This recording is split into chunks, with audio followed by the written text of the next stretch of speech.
நம் தேவனாகிய இயேசு கிறிஸ்துவினால் உங்களுக்கு கிருபையும் சமாதானமும் சந்தோஷமும் உண்டாவதாக. நாம எதை வாங்கினாலும் அதற்கு ஒரு கிரயத்தை செலுத்தணும். அப்படியாக நாம பரிசுத்த அலங்காரத்தை பெற்றுக்கொள்ள செலுத்தப்பட்ட கிரயத்தை குறித்து இன்றைக்கு பார்க்க போறோம். அதற்குரிய வேத பகுதி எபிரேயர் 10வது அதிகாரம் வசனம் 10, ஹீப்ரூஸ் சாப்டர் 10 verse 10. இயேசு கிறிஸ்துவனுடைய சரீரம் ஒரே தரம் பலியிடப்பட்டதினாலே அந்த சித்தத்தின்படி நாம் பரிசுத்தமாக்கப்பட்டிருக்கிறோம். ஆண்டவராகிய இயேசு கிறிஸ்துதாமே தம்மையே பலியாக செலுத்தியதன் மூலமாக நாம பரிசுத்தமாக்கப்பட்டிருக்கிறோம். அப்படி நாம பரிசுத்த அலங்காரத்தை பெற்றுக்கொள்ள அவர் விலைக்கிரயத்தை செலுத்தியிருக்கிறாரு. இந்தபடியாக ரத்தம் சிந்துதல் இல்லாம பாவ நிவர்த்தி உண்டு பண்ண முடியாதுங்கிறத நமக்கு உணர்த்தி வைக்கிறதுக்காகவே பழைய ஏற்பாடு புஸ்தகங்கள்ல வெள்ளாட்டுக்கடா, இளங்காலை, புறா இந்தபடியான பலிகள் எல்லாம் செலுத்தப்பட்டிருக்கு. இது எல்லாமே கிறிஸ்துதாமே ஒரு நாள்ல கிருபாதார பலியாக மாறுவாருங்கிறதுக்கு அடையாளமா இருக்கு. அந்தபடி பரிசுத்தமாக்கப்படுகிறவர்களை ஒரே பலினால கிறிஸ்துதாமே பூர்ணப்படுத்தியிருக்கிறாருன்னு சொல்லிட்டு இதே 10வது அதிகாரம் 14வது வசனத்துல சொல்லப்பட்டிருக்கு. அவர் பலியாக மாத்திரம் இல்ல, நமக்கான பிரதான ஆசாரியராக மகா பரிசுத்த ஸ்தலத்துல நுழைந்திருக்கிறாருன்னு சொல்லிட்டு எபிரேயர் 9வது அதிகாரம் 12வது வசனமும் சொல்லுது. இப்படியாக கிறிஸ்துதாமே நமக்கான பலி பொருளாக மாறி நம்மை பரிசுத்தமாக்கி இருக்கிறாரு. அதை நாம ஒவ்வொரு நாளும் நினைவு கூறணும். தேவன் தம்முடைய மகிமையை விட்டு மனுக்குமாரனா அவதரித்த நமக்காக இத்தனை பாடுகள் படணுமா? இதை நாம நன்றியுள்ள இருதயத்தோடு நோக்கி பார்க்கணும் இல்லையா? ஒவ்வொரு நாளும் நம்முடைய நினைவுல இது இருந்தாதான் நாம ஒரு விலைக்கிரயத்தினால மீட்கப்பட்டிருக்கிறோம், பரிசுத்தமாக்கப்பட்டிருக்கோங்கிற உணர்வு நமக்குள்ளார வரும். ஏசாயா 53வது அதிகாரம் அவருடைய பாடுகளை எவ்வளவாக விவரிக்குது. கிறிஸ்து படப்போகிற பாடுகளை ஏசாயா தீர்க்கதரிசி மூலமா நமக்கு விவரித்து காண்பித்திருக்கிறாரு.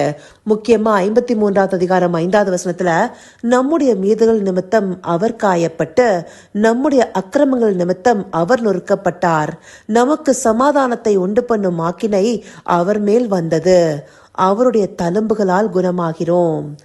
இந்தபடியாக நமக்காக காயப்பட்டு நொறுக்கப்பட்டு நமக்கு சமாதானத்தை உண்டு பண்ணுகிற ஆக்கினைய அவர் தாமே ஏற்றுக்கொண்டிருக்காரு. இப்படி அவர் தழும்புகள் மூலமாக நாம பாவ நோயிலிருந்து குணமாகிறோம், அதிலிருந்து விடுபட்டு பரிசுத்தமாக்கப்படுகிறோம். இதன் மகத்துவத்தை உணர்ந்து கொள்றோமா? அநேக நேரங்கள்ல நமக்குள்ளார இருக்கிற வியாதிக்கும் சாபத்திற்கும் நம்முடைய கஷ்டங்களுக்கு மாத்திரம் தேவன் நமக்காக பரிகாரியா மாறிட்டாருங்கிறத நினைவு கூறுகிறோம். ஆனா நம்ம முக்கியமா நினைவு கூற வேண்டியது அவர் நம்மை பரிசுத்தப்படுத்துவதற்காகவே பரிகாரியாக மாறியிருக்கிறாரு. அதற்காகவே தம்முடைய ஆத்துமாவை மரணத்துல ஓட்டியிருக்கிறாரு. இப்படி அவரை பாடுகளுக்கு உட்படுத்தி நமக்கான குற்ற நிவாரண பலியாக தேவன் செலுத்தியிருப்பது நம்மை பரிசுத்தப்படுத்துவதற்காகங்கிறத நம்முடைய இருதயத்துல தெளிவாக பதித்துக் கொள்ளணும்.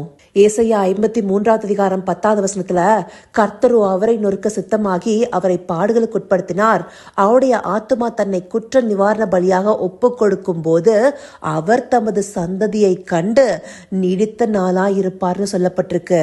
அவருடைய சந்ததியாக நாம வரப்போறோங்கிறத அவர் அறிந்து கொண்டு தம்மை ஒப்பு கொடுத்திருக்கிறாரு.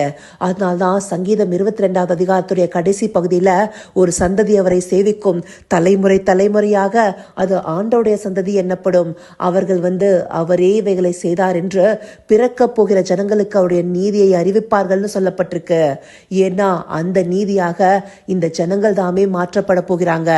அதனால்தான் எபிரேயர் 12வது அதிகாரம் 2வது வசனமும் அவர் தமக்கு முன்பாக வைத்திருந்த சந்தோஷத்தின் பொருட்டு அவமானத்தை எண்ணாமல் சிலுவையை சகித்துன்னு சொல்லப்பட்டிருக்கு. அவருக்கு முன்பாக இருந்த சந்தோஷம் யாரு? நாம் எல்லாரும் தான். அப்படி நமக்காக அவர் சிலுவையை சகித்தாரு. நாமெல்லாம் பரிசுத்த சந்ததியா அவருக்குள்ளார இணைக்கப்படுவோம்னு எல்லாவற்றையும் பொறுத்து கொண்டாரு. இதை நாம அசட்ட பண்ணலாமா? ஒரு நாளும் இதை மறக்காம நாம் அழைக்கப்பட்ட பரிசுத்தத்திற்கு ஏதுவாக நடந்து கொள்ளணும். இப்படியாக நாம ஒவ்வொருவருமே காணப்படுவதற்காகவே இந்த வேத பகுதிகளும் நமக்கு காண்பிக்கப்படுது. இப்படி நமக்காக அவர் தம்மை பலியாக ஒப்பு கொடுத்ததை நினைவு கூர்ந்து நம்மை ஒவ்வொரு நாளும் பரிசுத்தத்திற்கு ஏதுவாக காத்துக்கொள்ள அவரை நோக்கி பார்ப்போமா? கர்த்தாவே, தேவாதி தேவனே, உமக்கே இந்த வேளையில நன்றி செலுத்துகிறோம் ராஜா. அப்பா, மகிமையை துறந்து மனுக்குமாரனாய் மாறி எங்களுக்காக பலியானது நிமித்தம் நாங்க எல்லாரும் பரிசுத்தமாக்கப்பட்டிருக்கோங்கிறத ஒவ்வொரு நாளும் நினைவு கூறணுங்கிறத இந்த பகுதிகள் மூலமா எங்களுக்கு காண்பிச்சிருக்கீங்க தகப்பனே. அந்தபடியாக உம்முடைய இரத்தத்தையே கிரயமாக செலுத்தி எங்களுக்கு பரிசுத்த அலங்காரத்தை உண்டு பண்ண தயவிற்காய் நன்றி செலுத்துகிறோம் ராஜா. ஆம் தகப்பனே, இப்படியாய் நாங்க பெற்றுக்கொண்ட பரிசுத்தத்தை ஒவ்வொரு நாளும் காத்து நடக்க தேவரீர் எங்களுக்கு தயவு பாராட்டுங்க. அப்படியே நீங்க பாராட்ட போகிற கிருபைக்காய் நன்றி. சகலவித துதி மகிமை கனம் யாவும் ஒருவருக்கே செலுத்துகிறோம். இயேசு கிறிஸ்துவின் மூலமாய் வேண்டிக் கொள்கிறேன் பிதாவே. ஆமேன், ஆமேன்.